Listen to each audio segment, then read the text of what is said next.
जय गुरुदेव, जय गायत्री माता। गायत्री महाविज्ञान भाग 1। इसमें गुरुदेव जी आगे लिखते हैं कि गायत्री साधना से आपत्तियों का निवारण, विपरीत परिस्थितियों का प्रभाव बड़ा प्रबल होता है। उसके थपेड़े में जो फंस गया वह विपत्ति की ओर बढ़ता ही जाता है। बीमारी, धन हानि, मुकदमा, शत्रुता, बेकारी, गृह कलह, विराट विवाद, कर्ज आदि की श्रृंखला जब चल पड़ती है तो मनुष्य हैरान हो जाता है। कहावत है कि विपत्ति अकेली नहीं आती, वह हमेशा अपने बाल बच्चे साथ लाती है। एक मुसीबत आने पर उसकी साथी सहित और भी कई कठिनाइयां उसे उसी समय आती हैं। चारों ओर से घिरा हुआ मनुष्य अपने को चक्रव्यूह में फंसा सा अनुभव करता है। ऐसे विकट समय में जो लोग निराशा, चिंता, भय, निरुत्साह, घबराहट, विमूढ़ता में पड़कर हाथ पांव चलाना छोड़ देते हैं, रोने कलपने में लगे रहते हैं, वे अधिक समय तक अधिक मात्रा में कष्ट भोगते हैं।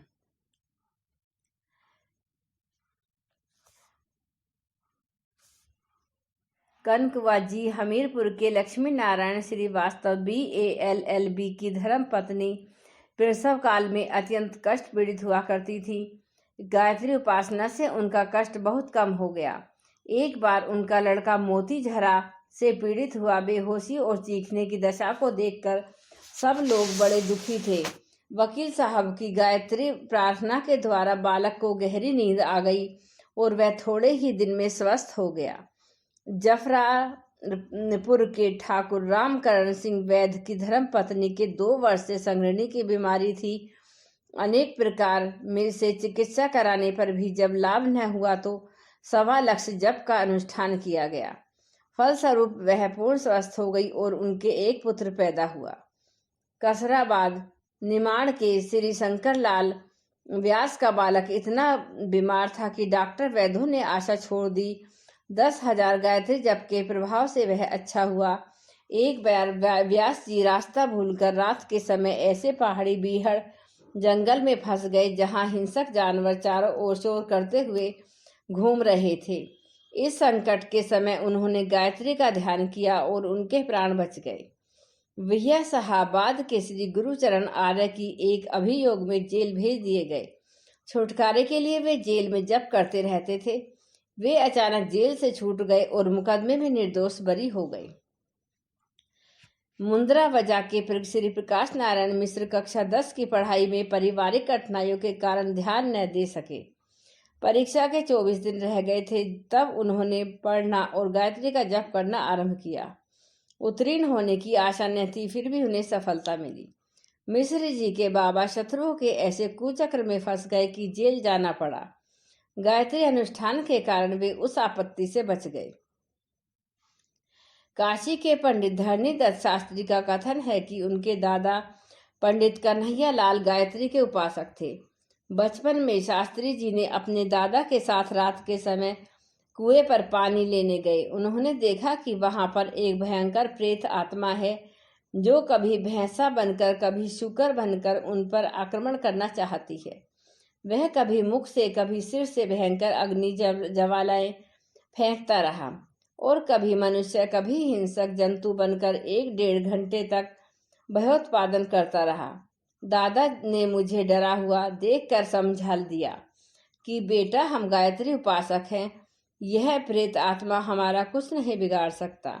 अंत में वे दोनों सकुशल घर को गए। प्रेत को क्रोध असफल रहा। सन्नाढ़ जीवन इटावा के संपादक पंडित प्रभुदयाल शर्मा का कथन है कि उनकी पत्रवधू तथा नीतियों को कोई दुष्ट प्रेत आत्मा लग गई थी। हाथ पैर और मस्तक में भारी पीड़ा होती थी और बेहोशी आ जाती थी। रोग मुक्ति के जब सब प्रयत्न असफल हुए तो गायत्री का आश्रय लेने से वह बाधा दूर हुई। इसी प्रकार शर्मा जी का भतीजा भी मृत्यु के मुंह में अटका था। उसे गोदी से लेकर गायत्री का जप किया गया। बालक अच्छा हो गया। शर्मा जी के ताऊ जी दानापुर पटना गए हुए थे। वहां के स्नान के बाद गायत्री का जप कर रहे थे कि अचानक उनके कान पर जोर से शब्द हुआ कि जल्दी निकल भाग, यह मकान अभी गिरता है। वह खिड़की से कूदकर भागे। मुश्किल से 4-6 कदम गए होंगे कि मकान गिर पड़ा और वे बाल बाल बच गए। शेखपुरा के अमोलक चंद्र गुप्ता बचपन में ही पिता की और किशोर अवस्था में माता की मृत्यु हो जाने से कुसंग में पड़कर अनेक बुरी आदतों में फंस गए थे। दोस्तों की चौकड़ी दिन भर जमी रहती और ताश शतरंज, गाना बजाना, वेश्या नृत्य, सिगरेट, शराब, जुआ, व्यभिचार, नाच तमाशा, सैर सपाटा, भोजन पार्टी आदि के दौर चलते रहे। इसी कुचक्र में 5 वर्ष के भीतर नकदी, जेवर, मकान और 20,000 की जायदाद स्वाहा हो गई।